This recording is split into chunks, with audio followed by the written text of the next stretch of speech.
राष्ट्रीय परिषद की नई राष्ट्रीय परिषद चुन के आई है और उसका नई राष्ट्रीय परिषद का गठन हुआ है। बहुत सारे नए मेंबर्स आए हैं।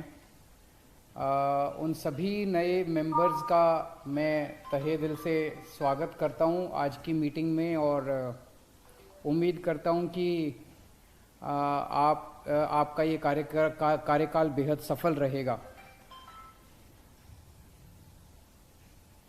पिछले 1.5-2 साल से पूरा देश, पूरी दुनिया इस सदी की सबसे मुश्किल महामारी से जूझ रही है। 1918 के आसपास स्पेनिश फ्लू आया था, वो भी इसी तरह से खतरनाक था। 100 साल के बाद अब इस किस्म की दोबारा बीमारी आई है। इस दौरान आपकी आम आदमी पार्टी की दिल्ली सरकार ने अपने स्तर के ऊपर बेहद प्रयास किए, अच्छे प्रयास किए दिल्ली के अंदर, जिसके बारे में चारों तरफ चर्चा है। मैं ये नहीं कह रहा कि दूसरों ने प्रयास नहीं किए, सभी राज्य सरकारों ने प्रयास किए, सभी सरकारों ने प्रयास किए, केंद्र सरकार ने प्रयास किए, सभी लोगों ने प्रयास किए। उसी तरह से आम आदमी पार्टी की दिल्ली सरकार ने भी प्रयास किए, दिल्ली के 2 करोड़ लोगों के साथ मिलकर प्रयास किए। जो काम किए गए उनमें बहुत सारी ऐसी चीजें थी जो पहली बार हुई। जैसे शुरू में प्लाज्मा थेरेपी आई थी। प्लाज्मा थेरेपी दिल्ली में पहली बार इस्तेमाल की गई। प्लाज्मा बैंक, दुनिया का पहला प्लाज्मा बैंक दिल्ली में खोला गया ILBS में, और फिर दूसरा प्लाज्मा बैंक भी दिल्ली में खोला गया LNJP हॉस्पिटल में। दिल्ली ने होम आइसोलेशन की टेक्निक पूरी दुनिया को दी। कोरोना की वजह से, कोरोना पे काम करते हुए doctors, nurses, paramedic staff, corona warriors, अगर कोई शहीद हुए तो उनके परिवार को 1-1 करोड़ रुपए की सहायता राशि दी गई। इस तरह से कई सारे प्रयास थे जो दिल्ली में आपकी सरकार ने पहली बार किए, जिनकी चारों तरफ सराहना हुई है। हम सब लोगों ने मिलकर कोरोना पे काबू पाया और मैं भगवान से उम्मीद करता हूं कि आने वाले समय में अब कोरोना दोबारा ना हो। तीसरी वेव कहा जा रहा है, लेकिन मैं उम्मीद करता हूं कि तीसरी वेव ना आए। देश भर से मेरे पास खबरें आ रही थी कि आम आदमी पार्टी के कार्यकर्ताओं ने अपने अपने स्तर के ऊपर कोरोना काल के दौरान लोगों की खूब मदद की। एक एक खबर जो है वो दिल को बहुत शांति देती थी, दिल को बहुत सुकून देती थी। इसी के लिए तो आम आदमी पार्टी बनी है। चारों तरफ अपने अपने किस्म किस्म के अपने हीरो पैदा हो रहे थे। दिल्ली में दिलीप पांडे की खूब चर्चा होती थी। अगर दिल्ली में किसी के को भी कोई हो, दिलीप पांडे को फोन कर दो, खाना नहीं मिल रहा, कुछ नहीं मिल रहा। और इस तरह के ढेरों दिलीप पांडे थे पूरे देश के अंदर आम आदमी पार्टी में।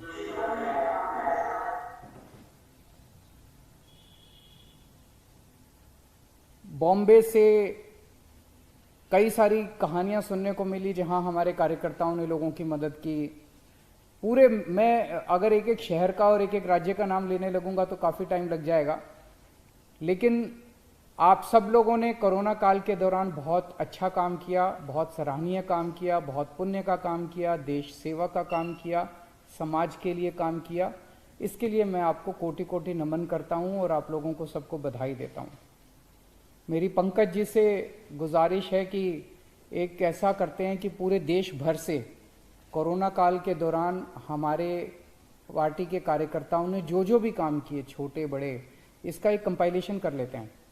इससे एक प्रेरणा मिलेगी, अब सब लोगों को प्रेरणा मिलेगी। एक कंपाइलेशन करके हम आपस में पार्टी में बांट सकते हैं ताकि सब लोगों को इस बात से प्रेरणा मिले। आम आदमी पार्टी अभी तक हमारे देश के अंदर, जैसे अन्ना जी कहते थे, एक प्रथा रही है, सत्ता से पैसा, पैसे से सत्ता, सत्ता से पैसा, पैसे से सत्ता। आम आदमी पार्टी इस राजनीति को बदलने के लिए आई है। आम आदमी पार्टी देश के लिए बनी है। आम आदमी पार्टी समाज के लिए बनी है। येन केन प्रकारेण सही गलत तरीके से सत्ता पाना आम आदमी पार्टी का मकसद नहीं है। और पिछले हमारे 7-8 साल के इतिहास में, 7-8 साल के हमारे कार्यकाल में, 7-8 साल के हमारी यात्रा ने ये दिखा दिया है जनता के सामने। कई लोगों को जब नई नई पार्टी बनी थी लगता था कि बस अब ये तो 1-2 साल में ख़त्म हो जाएगी। फिर जब हमारी दिल्ली में सत्ता बनी, फिर लोगों को लगने लगा कि बस ये टर्म है, उसके बाद ये ख़त्म हो जाएगी। लेकिन आज दिल्ली में सरकार चलाने के बाद लोगों को लगने लगा है कि आम आदमी पार्टी अकेली उम्मीद है पूरे देश के अंदर। तो आम आदमी पार्टी केवल सेवा करने के लिए बनी है, कुर्बानी देने के लिए बनी है, बलिदान देने के लिए बनी है। जितने आज नई राष्ट्रीय परिषद में सदस्य आए हैं, उन लोगों को मैं कहना चाहता हूं, इस बात को गांठ बांध लो, इस बात को कि केवल और केवल एक ही चीज अपने सामने रहनी चाहिए कि मैं कैसे समाज की सेवा कर सकता हूं, कैसे देश की सेवा कर सकता हूं, और अगर जरूरत पड़े तो अपना सर्वस्व देश के लिए कुर्बान करने के लिए तैयार रहना। हमारे देश ने बहुत बड़े बड़े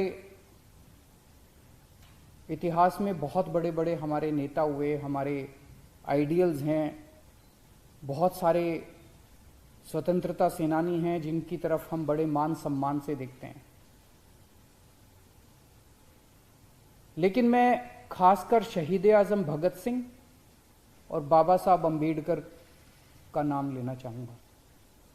आम आदमी पार्टी के ये दोनों परम आदर्श हैं और इन्हीं के बताए हुए रास्ते पे आम आदमी पार्टी चलेगी। एक तरफ शहीद आजम भगत सिंह हैं जिन्होंने इतनी छोटी सी उम्र में सुप्रीम कुर्बानी दी। आज 23 साल की उम्र के अंदर बच्चा ये सोच रहा होता है कि मुझे लाख रुपए की नौकरी चाहिए कि 1.5 लाख की चाहिए कि 2 लाख की नौकरी चाहिए। 23 साल की उम्र में बच्चा ये सोच रहा होता है कि मुझे एक सुंदर सी लड़की मिल जाए तो मैं शादी कर लूं। उस व्यक्ति ने न शादी की सोची, न करियर की सोची, और उसने देश के लिए सुप्रीम कुर्बानी दी। भगत सिंह हमारे आदर्श हैं। भगत सिंह भी अगर ये सोच लेते कि देश आज़ाद होगा तो मेरे को ये पद मिले, मेरे को वो पद मिले, मैं ये बन जाऊं, मैं वो बन जाऊं, तो अपने देश को आज़ादी मिलने वाली नहीं थी। उनकी तरह सुप्रीम कुर्बानी करने के लिए हमारे एक एक कार्यकर्ता को, एक एक नेता को तैयार रहना है। बाबा साहब अंबेडकर ने पूरी जिंदगी संघर्ष किया, संघर्ष की मिसाल थे वो। एक इतने छोटे से बैकग्राउंड से आए थे, कितने गरीब परिवार से आए थे, दलित वर्ग से आए थे, जिसमें उन्होंने इतना संघर्ष किया। और उस जमाने में उन्होंने विदेशों से 2-2 डॉक्टरेट की पीएचडी की डिग्री हासिल की और वापस आके देश का संविधान बनाया। डॉक्टर भीमराव अंबेडकर हमारे आदर्श हैं। इन दोनों से प्रेरणा लेके आप लोग काम करना। हमेशा से मैं एक बात बोलता हूं, जब भी कोई नया कार्यकर्ता, जब भी कोई नया नेता आता है, कि आम आदमी पार्टी में कभी भी पद की इच्छा मत करना। मैं ये बन जाऊं, मैं वो बन जाऊं, मेरे को ये पद मिल जाए, मेरे को वो पद मिल जाए, मेरे को टिकट मिल जाए।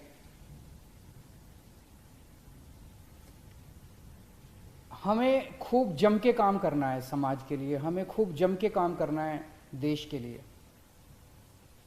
अपने अपने क्षेत्र के अंदर काम करते रहो, खूब काम करो, जम के काम करो, आपके अंदर का आनंद काम से आना चाहिए, पद मिलने से नहीं आना चाहिए। नहीं मिलेगा कभी भी, कोई भी पद मिल जाए आपको, दिल खुश हो ही नहीं सकता।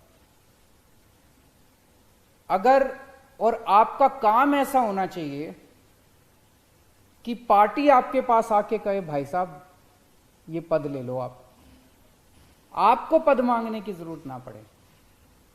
अगर आप मेरे पास आके कहते हो अरविंद जी मुझे ये पद दे दो, अरविंद जी मुझे ये टिकट दे दो, इसका मतलब आप उसके काबिल नहीं हो, आपको मांगने की जरूरत पड़ रही है।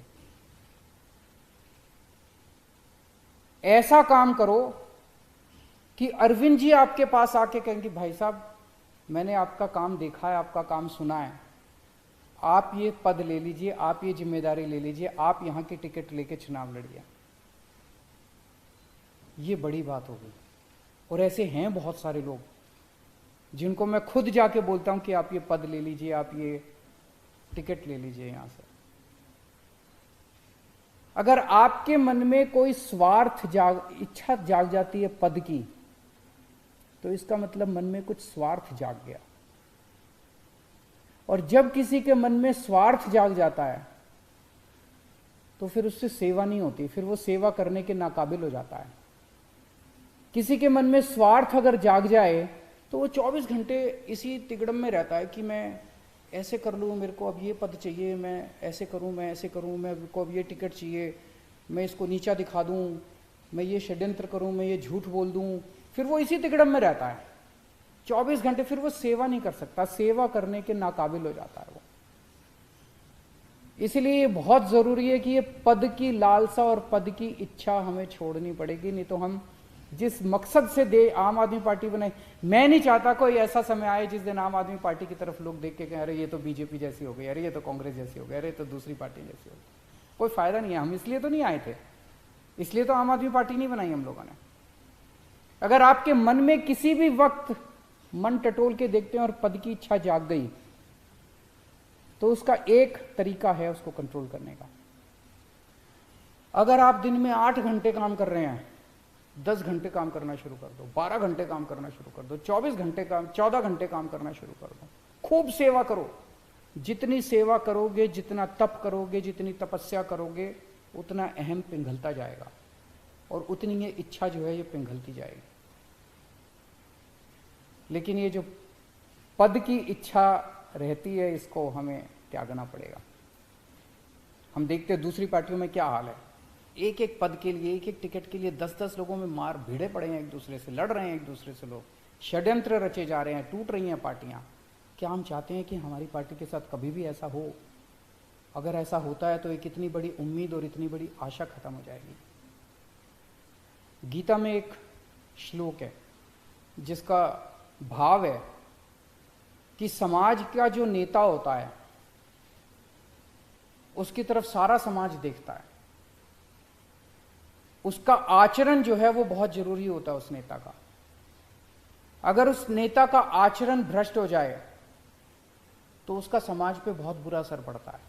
ये श्री कृष्ण अर्जुन जी को तब कहते हैं जब उनके मन में, वो कहते हैं कि अगर ये कायर भाव तुम्हारे मन में आ गए तो इसका न केवल तुम्हारे ऊपर, पूरे समाज के ऊपर गलत असर पड़ेगा। आज पूरा देश आम आदमी पार्टी की तरफ देखता है।